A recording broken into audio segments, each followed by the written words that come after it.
The burden of knowing too much too early. Carl Jung. There's a moment, a fleeting, often unsettling clarity, that descends when we glimpse the vastness of what we don't know. Or perhaps more profoundly, when we realize we do know something significant, before we've had the time or the wisdom to truly integrate it. It's the child prodigy who masters calculus before they understand the simple joy of chalk on a blackboard. The artist whose soul pours out profound, complex emotions before they've navigated the labyrinth of their own adolescent heart. This is not merely about precocity, about being ahead of the curve in a worldly sense. It's about an internal knowing, a premature unveiling of psychic landscapes that the developing ego hasn't yet equipped itself to process. Carl Jung, that tireless cartographer of the human psyche, touched upon this phenomenon, describing it as the burden of knowing too much too early. It's a curious paradox, isn't it? We strive for knowledge, for understanding, for enlightenment.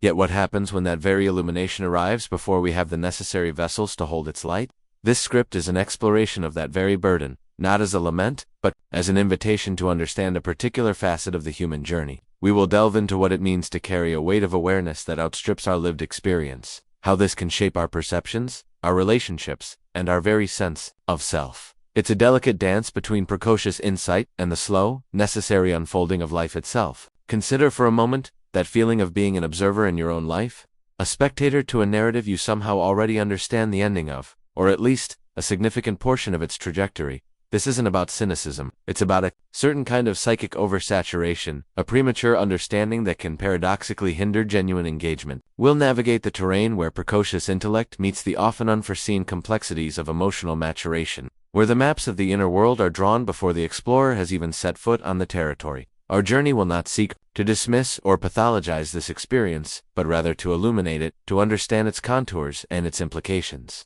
What does it mean to possess an awareness of the archetypal patterns of life, the shadow aspects of humanity, or the deep currents of collective unconsciousness, before one has even grappled with the mundane realities of paying bills or navigating first love? It's a question that resonates in the quiet spaces of our own lives, perhaps in moments of unexpected insight or a sense of profound, almost uncanny, recognition of human folly or wisdom. We are setting out to explore this specific psychic inheritance, the weight of knowing too much, too soon, and its subtle, yet profound, impact on the unfolding of a human life. It is about the internal compass spinning wildly, pointing towards truths that the external world has not yet begun to reveal. This precocious awareness, this premature grasping of complex psychological realities, often manifests as a peculiar form of alienation. Imagine a child who, through some innate sensitivity, or perhaps a confluence of early life experiences, develops a profound understanding of human hypocrisy. They can dissect the spoken word from the unspoken motive with an uncanny accuracy, recognizing the subtle disconnect between stated intentions and underlying desires.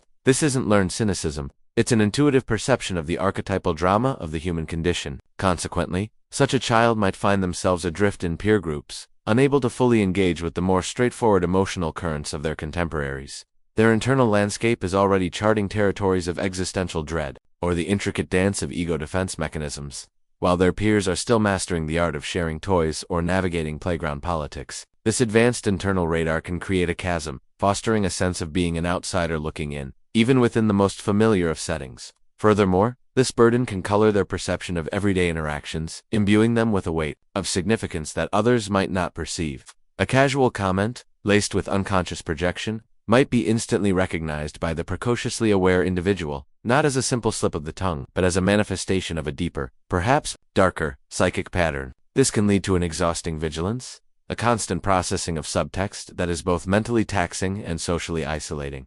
Building on this, however, consider the impact on the development of identity. When one possesses an early, deep understanding of the shadow of humanity's capacity for both great love and terrible cruelty, it can be challenging to forge a stable sense of self. The nascent ego, still in its formative stages, may struggle to integrate these potent, often contradictory truths. It's akin to being handed a fully developed philosophical treatise on the nature of good and evil before one has even begun to form a personal moral compass. The individual might feel compelled to grapple with these profound dualities at an age when their peers are primarily concerned with establishing their likes and dislikes, their preferred colors or favorite games. This can result in a dislocated self, one that feels it must perpetually contend with existential questions that are typically reserved for later stages of life. Consequently, the process of simply being can become an intellectual exercise, a constant analysis rather than an organic experience. This overfamiliarity with the darker facets of existence can also lead to a premature disillusionment, a sense that the world holds few genuine surprises, or worse, that its fundamental nature is inherently flawed.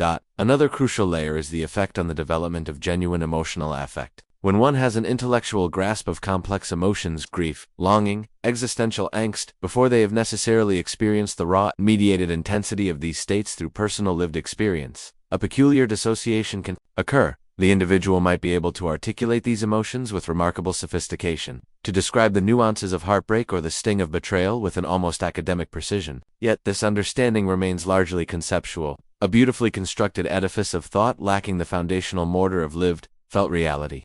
It's like reading extensively about the sensation of falling without ever having experienced the dizzying lurch in one's stomach. This can lead to a sense of inauthenticity, a feeling that their own emotional responses, when they finally arrive, are somehow less potent or less real than their precognitive intellectualizations. The challenge then becomes to bridge this gap, to allow the lived experience to catch up with the intellectual blueprint, a process that requires patience and a willingness to embrace the sciences of genuine emotional unfolding. This can be a deeply unsettling aspect of carrying too much knowledge too soon, where the map of the emotional terrain precedes the actual journey through it. The precocious understanding of complex interpersonal dynamics can also lead to an unusual form of social paralysis. Imagine an individual who, from a young age, can deconstruct the subtle power plays and conversations, recognizing manipulation, passive aggression, and unspoken territorial disputes with a clarity that belies their years. While this might seem like a valuable social intuition, it can paradoxically inhibit genuine connection. Instead of engaging spontaneously, participating in the ebb and flow of shared experience, such an individual might find themselves constantly analyzing the underlying motives and potential ulterior agendas of others. This analytical stance, born of an awareness of human complexity that outpaces their experiential capacity for navigating it, can create an invisible barrier. It's like being an expert chess player forced to play against beginners, where every move is predictable and the joy of the game is diminished by the sheer predictability of the outcomes. Consequently, the desire for authentic connection can be stifled by an overdeveloped capacity for critical observation, leading to a sense of detachment even in the midst of social interaction. Furthermore, the burden of knowing too much too early can manifest as an almost involuntary tendency to anticipate negative outcomes. Having grasped the inherent fragility of relationships, the cyclical nature of conflict, or the eventual disappointment that can accompany unmet expectations, the individual may develop a sort of preemptive resignation. This isn't born of pessimism, but rather from an early, comprehensive understanding of potential pitfalls. Now consider how this applies when you find yourself embarking on a new endeavor, be it a friendship, a project, or a romantic pursuit. Instead of approaching it with open-hearted optimism, the precociously aware mind might already be cataloging the myriad ways it could fail, the potential for betrayal, or the inevitable compromises that lie ahead. This foresight, while potentially protective, can rob the present moment of its vitality and spontaneity. It's like knowing the recipe for a magnificent cake, but being so focused on the potential for it to burn that you forget to enjoy the process of baking. This can lead to a hesitant engagement with life, a holding back from full commitment, because the endgame has already been intellectually mapped out, complete with its potential for sorrow.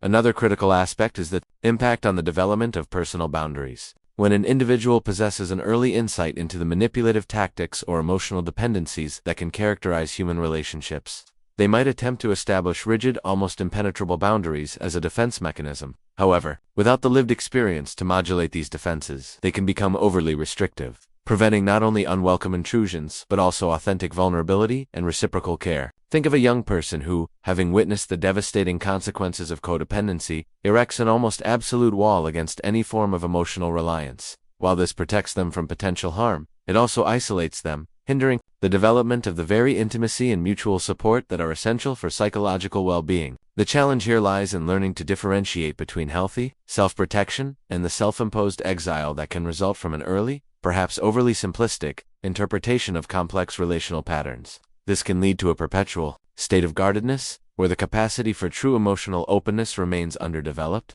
even as the intellect understands its importance. Moreover, this precocious awareness can foster an unusual sense of responsibility for the emotional states of others. Having understood, perhaps too well, the interconnectedness of human suffering or the subtle ways in which one person's actions can impact another's well-being, the individual might feel an undue weight of obligation. Consider a scenario where a child, grasping the concept of empathy with an unusual depth, begins to feel responsible for alleviating the distress of those around them, even when that distress originates from sources beyond their control. This can lead to an early burnout, a constant state of trying to manage the emotional climates of their environment. It's akin to being given the reins of a complex emotional ecosystem before one has learned to manage their own internal weather system. This can result in a life spent trying to fix or mend, often at the expense of tending to their own burgeoning emotional landscape, thereby perpetuating a cycle of external focus that can hinder the development of a robust inner life.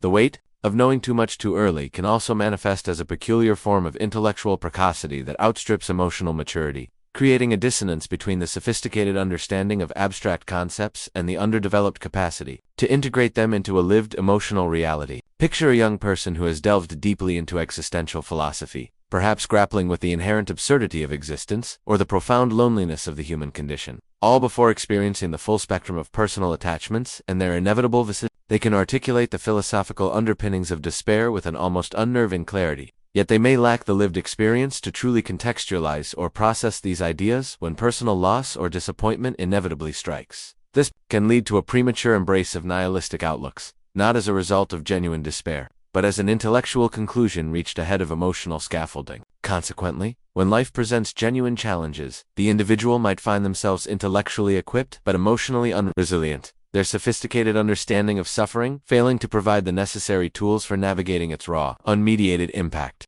This disconnect can foster a sense of being an observer of one's own emotional life, rather than an active participant, as if watching a well-rehearsed play unfold without truly feeling the drama. Furthermore, this burden can subtly distort the development of intuition and gut feeling, when the mind is already flooded with complex analyses of human behavior and societal structures. The more primal, instinctual responses can be overshadowed or misinterpreted. Consider an individual who, having studied psychology extensively, can dissect the social interaction into its constituent parts, identifying defense mechanisms, unconscious biases, and power dynamics, before their intuitive sense has had the chance to develop organically. This analytical overlay can prevent them from trusting their initial, often more accurate, visceral reactions. They might doubt a feeling of unease about a person, rationalizing it away with intellectual arguments, only to later discover that their initial, unanalyzed intuition was, in fact, correct. This can lead to a reliance on cognitive processing over embodied wisdom, a tendency to overthink when a simpler, more instinctual response would have been more effective. It's akin to having a highly sophisticated GPS system that constantly overrides the driver's innate sense of direction, even when the GPS is malfunctioning or providing less direct routes. This can hinder the development of a cohesive self, one that integrates both intellectual understanding and somatic wisdom. Another significant facet is the impact on the capacity for genuine play and spontaneous creativity. When an individual has an early, profound awareness of the societal pressures, the competitive landscape, and the eventual responsibilities that await them, the simple act of uninhibited play can become fraught with underlying anxieties. Imagine a child who, having grasped the concept of future success and the importance of achievement, finds it difficult to engage in activities purely for the joy of them, without an underlying agenda or an implicit pressure to perform. Their games might become overly structured, their artistic endeavors focused on demonstrating skill rather than exploring expression. This is not to say that discipline is detrimental, but rather that an early, overwhelming awareness of the serious aspects of life can stifle the vital, formative process of unburdened exploration. The mind, already burdened with the weight of future expectations, might struggle to access the childlike wonder that is so crucial for imaginative growth. Consequently, the creative impulse can become a performance rather than a genuine outpouring, a demonstration of learned patterns rather than an exploration of uncharted inner territories. This can lead to a sense of being perpetually on, even in moments that should be dedicated to rest and unfettered exploration.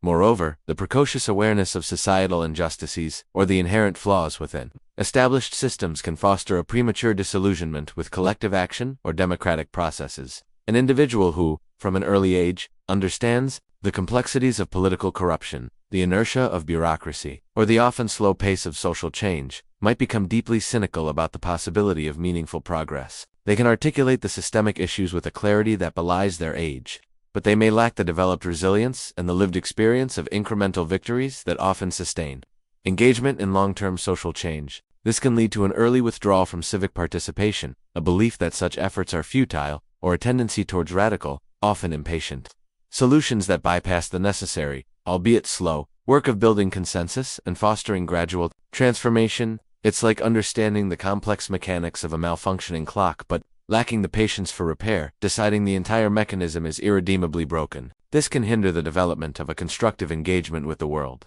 fostering a sense of detached critique rather than active participation in shaping a better future. This precocious awareness can also foster a subtle but significant tendency towards what Jung termed inflation, a state where the ego over-identifies with the archetypal or unconscious contents it has prematurely encountered. Imagine a young person who, through intense study or innate sensitivity, gains a profound understanding of the wise old man archetype, or the great mother's nurturing and destructive dualities. While intellectually they can articulate these archetypes, their ego might begin to absorb their power, leading to an inflated sense of self-importance, a belief that they possess an inherent wisdom that transcends their years and lived experience.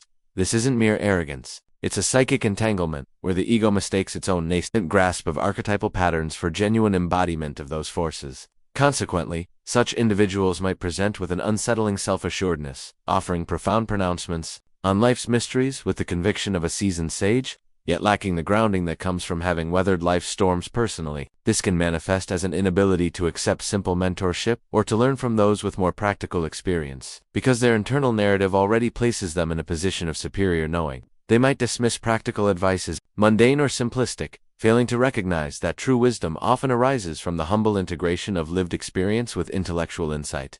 Building on this, the burden of knowing too much too early can create a unique challenge in the development of personal values and ethical frameworks, when one has already intellectually dissected the complexities of moral relativism or the philosophical arguments for various ethical systems, utilitarianism, deontology, virtue, ethics, before establishing their own foundational relationships and experiencing the direct consequences of moral choices. Their ethical compass can become overly abstract. Consider an adolescent who, having read widely on bioethics and artificial intelligence, can debate the nuances of consciousness and personhood with remarkable sophistication. However, when faced with a simple, everyday ethical dilemma like whether to cover for a friend's minor transgression or to report a small act of academic dishonesty, their response might be overly intellectualized, detached from the visceral understanding of loyalty, trust, or the impact on community that a less precocious individual might intuitively grasp. This can lead to a perceived inconsistency or a difficulty in forming deeply held, personally resonant values,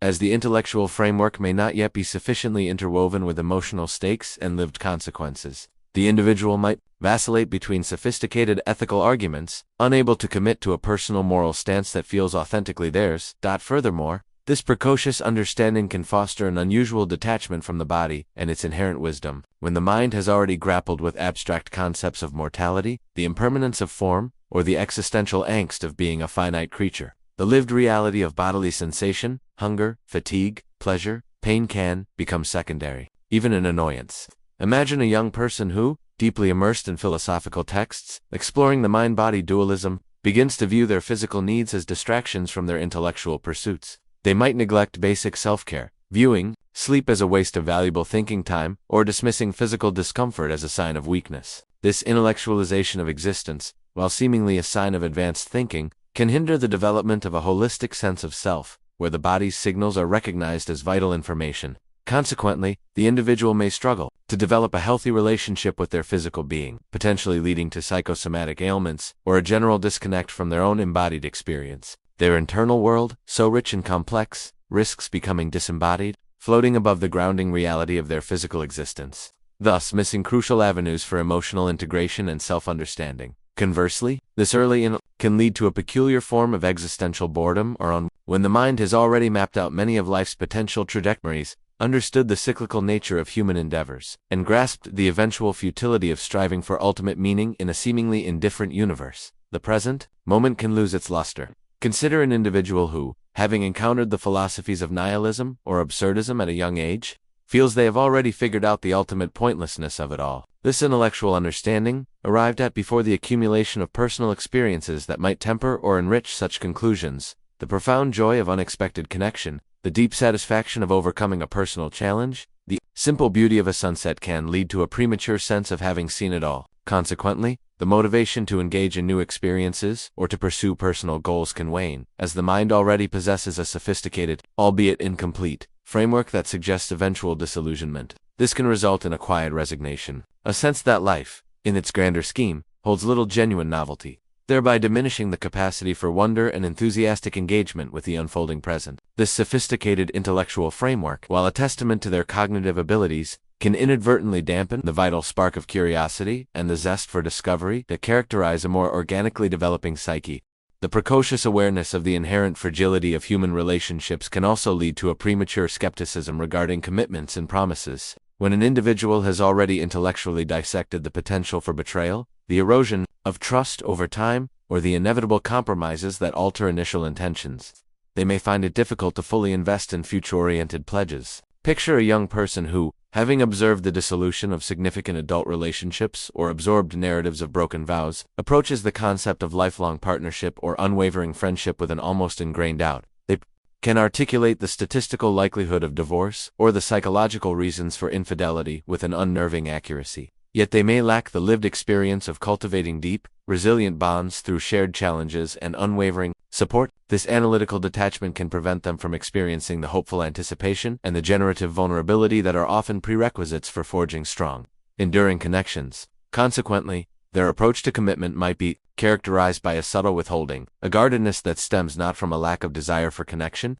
but from an early, intellectualized understanding of its potential pitfalls. This can manifest as a reluctance to make firm plans far in advance, a tendency to keep emotional options open, or an immediate scanning for exit strategies, even in seemingly stable relationships. But furthermore, this early intellectual immersion in complex psychological phenomena can result in a phenomenon akin to learned helplessness. When it comes to emotional regulation, having acquired a sophisticated vocabulary to describe the mechanisms of anxiety, depression, or trauma, the individual might intellectualize their own nascent emotional responses to a degree that bypasses genuine feeling. Consider a teenager experiencing the pangs of unrequited love. Instead of allowing themselves to feel the raw, messy grief, they might instead immediately categorize their experience, identifying the specific cognitive distortions at play, the archetypal patterns of rejection they are enacting, or the philosophical implications of suffering. While this analytical prowess can be a tool for eventual mastery, when deployed prematurely, it can act as a shield, preventing the necessary emotional processing. They might report, "I am experiencing the symptoms of melancholia as described by Freud," rather than simply feeling the ache of sadness and allowing it to unfold. This intellectual bypass can hinder the development of intuitive coping mechanisms and the organic integration of emotional experiences, leading to a sense of being perpetually on the outside of one's own emotional life, observing it rather than living it. The precocious grasp of societal inequalities and systemic injustices can also foster a premature sense of futility regarding individual agency. When an individual, from an early age, understands the vast entrenched nature of social problems, poverty, discrimination, environmental degradation, they might conclude that their personal efforts are insignificant in the face of such overwhelming forces. Imagine a bright young student who, having researched the complexities of global climate change or the deep roots of economic disparity, feels a paralyzing sense of helplessness. They can articulate the scientific data, the historical precedents, and the political obstacles with an impressive clarity, yet they may lack the resilience and the lived experience of small, incremental victories that often fuel sustained activism and personal contribution. This intellectualized understanding of systemic inertia can lead to a premature withdrawal from engagement, a belief that personal action is ultimately meaningless. Consequently, their idealism, if present, might be quickly overshadowed by a sophisticated cynicism, a resignation that the larger systems are too powerful to influence. This can manifest as a disengagement from civic life,